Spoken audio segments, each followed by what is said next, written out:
Welcome back to the Saints of Snowville. We are now ready to start with Chapter 1. Chapter 1. It is proposed that we sustain John David Jackson, Bishop of the Snowville Ward, Bear Lake Stake. All in favor of this proposition, please make it manifest in the usual manner by raising the right hand. President Whitney noted that with approval that so far as he could observe, all hands in the congregation were raised. Nevertheless, he added the perfunctory, all who are opposed signify by the same token. One of the visiting bishops, Enoch Nephi Benson, of the Paris ward, shifted his position and coughed nervously, but did not cast a negative vote. President Charles W. Whitney had been president of the Bear Lake Stake for more than 25 years. The installation of John D. Jackson as Bishop of Snowville Ward was to be his last official act. Within a month, state conferences would be held at Paris, and President Whitney knew that he would be released. It was not known by anyone at this time.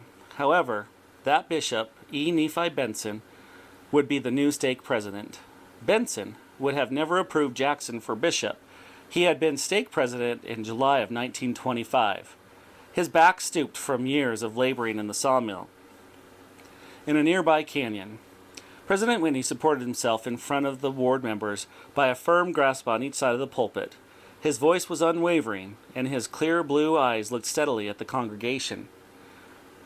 We have all known John D. Jackson for many years. I was his bishop in Snowville before I sold my sawmill and moved to Paris. I was a witness at his wedding to one of the finest girls in Bear Lake and have seen their marriage blessed with 3 lovely daughters. It was with profound pleasure that I proposed the name of John Jackson to the first presidency. It was even more pleasure that I called on your new bishop during the week to ask him to accept his calling.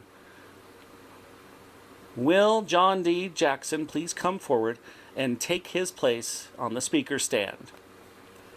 Jack Jackson stood up from his customary position beside his wife and his 3 daughters and walked to the stand. President Whitney shook his hand warmly and whispered, "Congratulations, Jack," then turned to the congregation and began to tell about Jack as athlete, missionary, and war hero.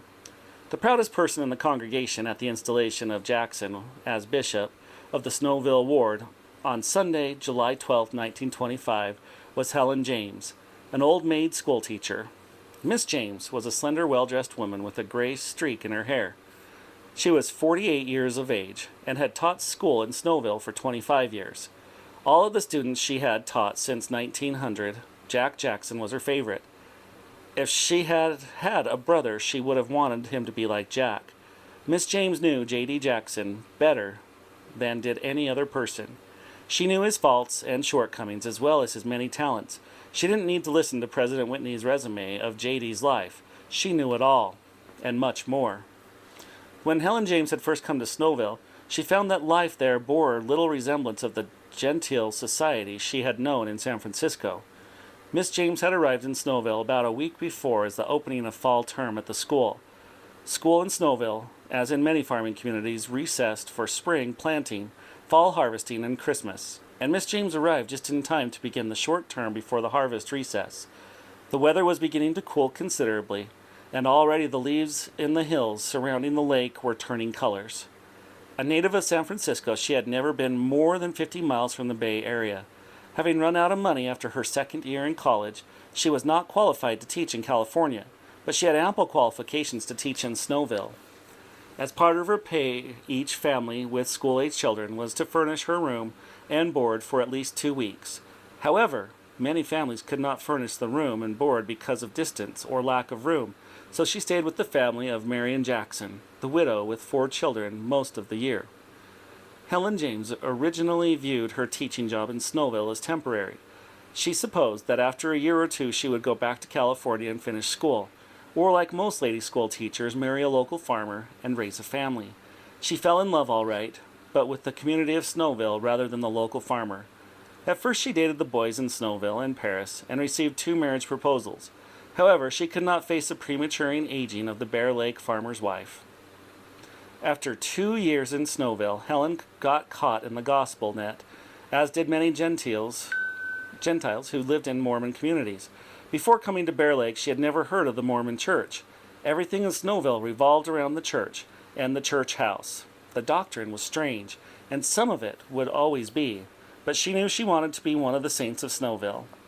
Ever since Jack Jackson had been her student in the 2nd grade, she had secretly and carefully kept a scrapbook recording his activities, his missionary activities, the accounts of his war record, his athletic accomplishments, yes, even his marriage and the birth of the daughters.